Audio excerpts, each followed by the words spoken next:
大家好，又嚟到第3集收數 L 啦。嗱，上2集就同大家講咗咧 in-house 同埋出邊 collection agency 即係收數嗰班嘅分別啦。今次咧我就講翻就係in-house 裏邊嘅收數團隊係點樣嘅咧？佢哋係咪好惡嘅咧？係點樣追數嘅咧？上一集都講啦，其實我哋 in-house 嘅咧，大部分都好似係一個財務嘅客戶服務嚟嘅啫。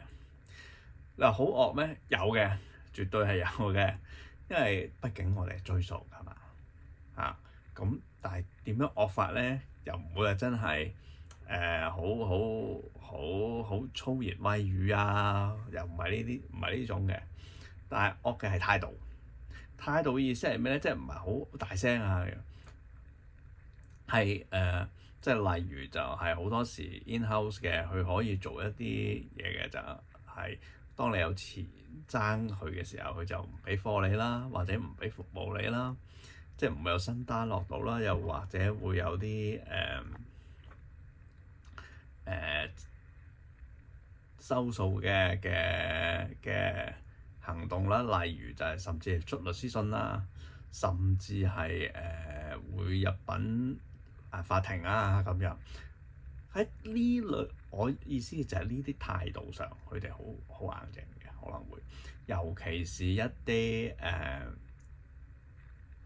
日資啊、歐資嘅公司咧，歐資尤其是德國，佢哋比較根據翻佢哋嘅程序啊各樣嘢去做，咁所以咧變咗人情就好相對地係少啲嘅，係啦。咁但係佢亦都跟程序嘅，咁你唔揸錢，佢哋唔會做呢啲嘢，佢哋都唔想嘥呢啲錢。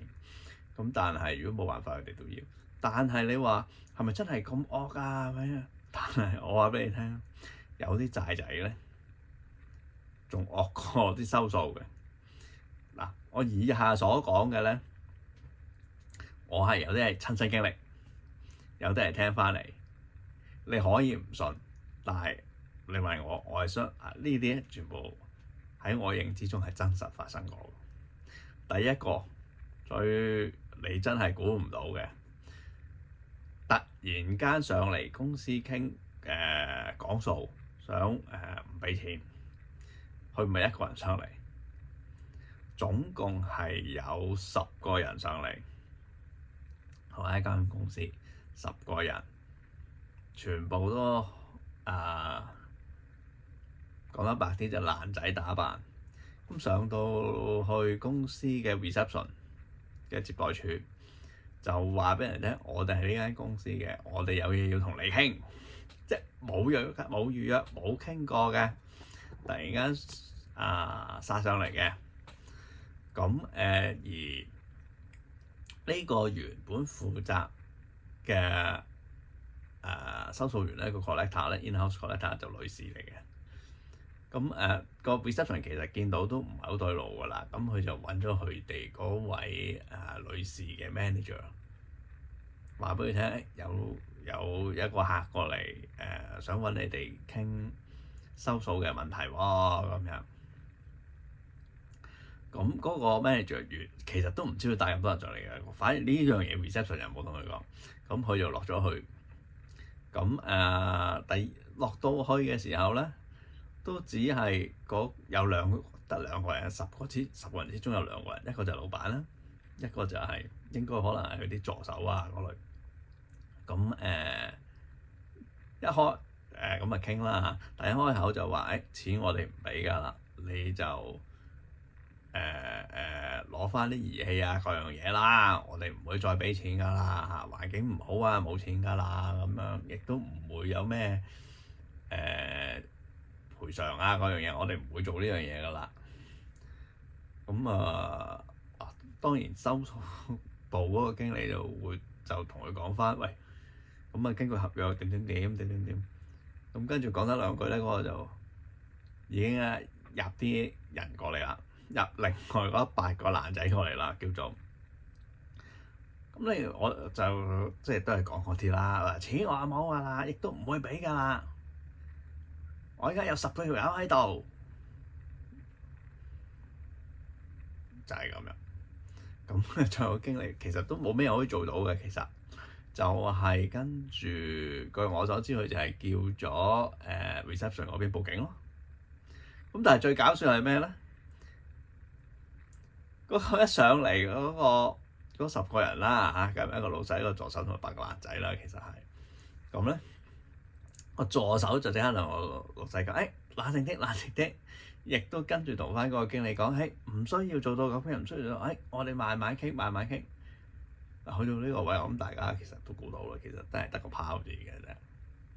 咁但係你亦都真係估唔到咧，係債仔都可以做到咁惡嘅。佢上嚟傾，但係佢都做到咁。咁當然啦，最後結果係點，亦都唔難估啦。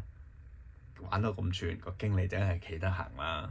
咁喺法律上，佢哋立得住腳嘅。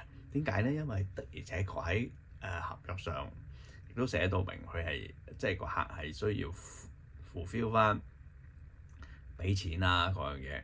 咁最後咁亦都係最後都係達成到一個我哋叫做 settlement agreement 嘅，即係一個大家都同意嘅方案嘅。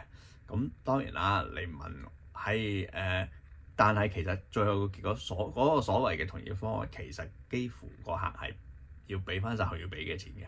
咁當然係有少少 discount 嘅，因為畢竟如果真係去做法律程序去處理嘅話，其實都會有啲成本喺裏邊嘅。咁其實如果係咁樣，其實我睇翻成個 case，睇翻佢俾我睇嗰啲資料嗰樣嘢，我覺得係隨份有正呢下係值得做翻呢個 settlement 嘅。我哋話呢個係咪最搞笑咧？呢個第一啦，第二我諗亦都大家都聽過唔少，就係出邊啲收數係咩淋紅油啊嗰樣嘢啦。我亦都聽過有一單咧，真係淋紅油，唔係講笑。但係最搞笑嘅係咩咧？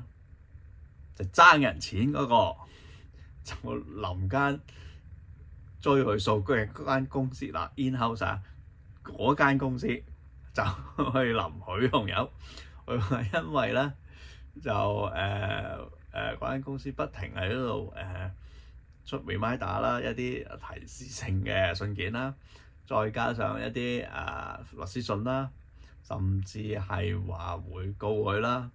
咁佢就覺得心心不忿，咁就所以佢就反而上咗人哋喺公司度淋紅油。但係最後點解要知道？第一CCTV 全部影晒嘅。其實而家呢啲公司啊，咁好多時都有呢啲攝錄鏡頭喺嗰啲 reception 啊嗰啲位㗎，其實影低晒嘅。咁佢仲要留低一啲罐啊，咁裏面亦都有晒手指模啊。咁最後咁當然係公司報警啦，咁亦都將嗰個人拉咗啦。不過咧，咁好似都唔使坐監嘅，好似都係社會服務令嗰類嚇。咁因為不過但係呢單我覺得好搞笑咯。你聽就聽得多係潑紅油，即係啲追債嘅潑債仔紅油嘅啫。呢個係調翻轉嘅。咁你問我係咪好多客都有呢啲 case 嗱？真係林林總總，聲大夾惡嘅，其實日日都發生。債仔我講聲大夾惡，日日都發生，又走去大你，又走因為你我啊，消費者委員會啊。咁當然啦，最近東張西望，我報東張西望㗎，即係呢啲其實不停喺度發生，成日即係經濟好嘅時候咧，冇佢㗎喎。一經濟唔好或者佢冇錢俾嘅時候咧，就係間公司佢㗎啦，賣嘢嗰陣佢㗎啦。咁所以所以 in-house 嘅 collection 有時就係咁咯。佢其實對嘅好事嘅時候就好事啦，但係當然好事嘅亦都有人爭數嘅。咁但係你會發覺追數嘅時候，反而俾人鬧嘅係追數嗰個，就唔係爭人錢嗰個。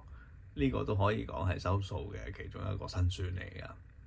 咁你問我咁除咗一啲咁樣嘅客之外，仲有冇啲客？有嘅，反而咧佢哋就用第二種方法咧嚟唔俾錢嘅，唔係同你硬撐嘅，係想知係乜？留意下一集啦，拜拜。記得 subscribe、comment and share，thank you，拜拜。